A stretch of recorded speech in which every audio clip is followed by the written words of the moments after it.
Assalamualaikum warahmatullahi wabarakatuh. Hari ini Ibu akan menjelaskan mengenai turunan kedua, kecekungan dan titik belok. Di sini ada di halaman 276 ya. Di mana titik belok kecekungan itu sama seperti angkanya itu sama seperti fungsi naik dan fungsi turun. Karena kalau untuk di turunan pertama itu fungsi naik turun, nah makin turun lagi berarti memiliki kecekungan di situ. Makanya di sini menggunakan turunan kedua. Kemarin kan kita udah belajar turunan pertama ya kan, lambangnya seperti ini. Ada kutip 1 di atas F-nya. Nah, untuk turunan kedua ada kutip 2 di atas F-nya, lalu ada tetap fungsi X atau fungsi Y, terserah ya. Dimana teoremanya itu jika turunan kedua fungsi X lebih dari 0 untuk semua X dalam 1, maka F cekung di atas ke atas pada 1. Jika pada 1 atau pada I, jika turunan kedua fungsi X lebih kecil daripada 0 untuk semua dalam I, maka fungsi cekung ke bawah pada I. Perhatikan ya, di sini kita hanya menentukan di sini rumusnya aja nih, yang ini sama seperti fungsi naik, fungsi turun yang sebelumnya kita kerjakan. Di sini kita tulis dulu fungsi X-nya itu. Nah, di sini kita tulis dulu fungsi X-nya. X-nya X pangkat 3 min 6X kuadrat min 2X plus 4. Nah, turunan pertamanya ya, kutip 1 ya. X itu berarti turunan pertama. Di sini turunan pertamanya adalah 3X kuadrat min 12X min 2. Yang baru turunan pertama. Turunan keduanya adalah kutip 2. Nah, dari turunan pertama ini diturunin lagi. Jadi 6X min 12. Seperti itu. Nah, di rumusnya apa nih? Jika F turunan kedua lebih daripada 0. Di sini interval kecekungannya berarti bisa interval naik ataupun turun. Berarti kita uji 2 kali. Naik dan turun ya. Di sini kita ambil yang ke atas dan ke bawah, bukan naik turun.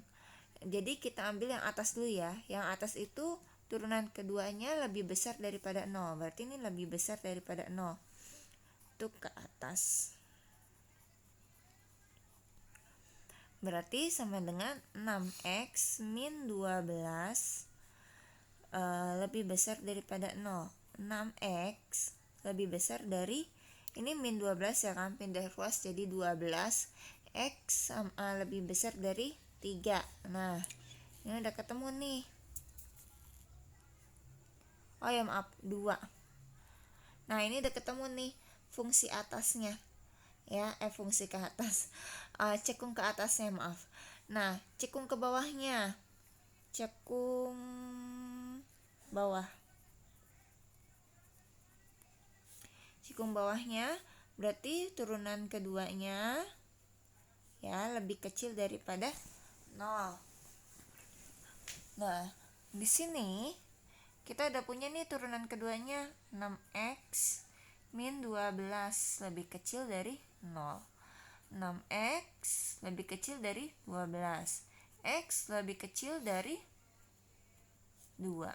Nah, ini cekung bawahnya. Bu, kalau misalkan nih nanti kita udah diturunin kedua, terus hasilnya itu masih bentuk X kuadrat min berapa ya? Min 2X ya. 2X plus 1 misalkan seperti itu. Jangan 2X, berapa ya? 4X kali ya. Min 4X plus 4 ya. Ya.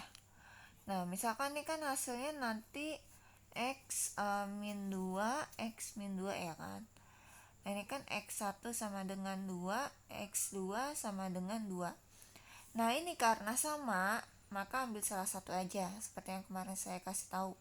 Nah, tapi kalau misalkan X1 sama X2 nya ini berbeda, misalkan gini, X1 nya adalah 2, X2 nya adalah 3. Dari hasil interval kecekungan ini memiliki dua nilai X. Nah, berarti kalian harus menentukan berapa interval cekung ke atasnya, berapa cekung ke atasnya dan berapa cekung ke bawahnya dengan menggunakan garis bilangan seperti yang saya ajarkan di fungsi naik dan fungsi turun sebelumnya ya. Lanjut ke titik belok. Kalau titik belok itu f aksen 2 atau turunan kedua X harus sama dengan 0 ya. Nanti kita akan cari titik beloknya. Di sini berarti fx sama dengan 1/6 x pangkat 3 min 3/2 x kuadrat. Turunan pertamanya adalah 1/6 dikali 3 x kuadrat min 3/2 kali 2 x. Maka hasilnya berapa nih? 1/2 x kuadrat min 3x ya, seperti itu. Nah, sama dengan untuk yang f turunan kedua x, ini kan turunan pertama, turunan keduanya adalah x kuadrat min 3, seperti itu. Maaf, x min 3, seperti ini. Ini untuk mencari titik belok. Sifat titik belok itu fx sama dengan 0 ya. X min 3 sama dengan 0, x sama dengan 3. Nah, ini baru nilai x-nya ya. Terus untuk menentukan titik beloknya bagaimana? Untuk menentukan titik beloknya berarti si x-nya ini harus kita masukkan ke dalam fungsi fx-nya atau fungsi x. Kita masukkan fx sama dengan 1/6 x pangkat 3 min 3/2 x kuadrat sama dengan f3 ya, dimasukin nilai x-nya 1/6 3 pangkat 3 min 3/2 3 pangkat 2 sama dengan 1/6 dikali 3 pangkat 3 27 ya, dikurang 3 pangkat 2 9, 9 kali 3 27 per 2 sama dengan 27/6 ya, dikurang 27/2. Ini sama-sama dibagi 6 aja ya. 27 dikurang 3, 27 kali 3, 27 dikali, nah udah kita hitung ya, 27 dikali 1/6 hasil 27/6 ya kan, dikurang 27/2. Nah, ini kita samakan penyebutnya menjadi 6. 6 dibagi 6 27, 6 dibagi 6 1, 1 kali 27 27, 6 dibagi 2 3, 3 kali 27 hasil 81, dikurangin hasilnya min 54/6 sama dengan min 9. Nah, ini berarti titik beloknya ada di 3, min 9. Seperti itu, mudah ya. Semoga kalian paham ya mengenai cekung kurva ya, cekung di atas dan cekung di bawah ini sama seperti fungsi naik dan turun pengerjaannya. Begitu juga dengan titik belok, ini sama seperti stasioner yang kemarin kita baru ibu ajarkan ya.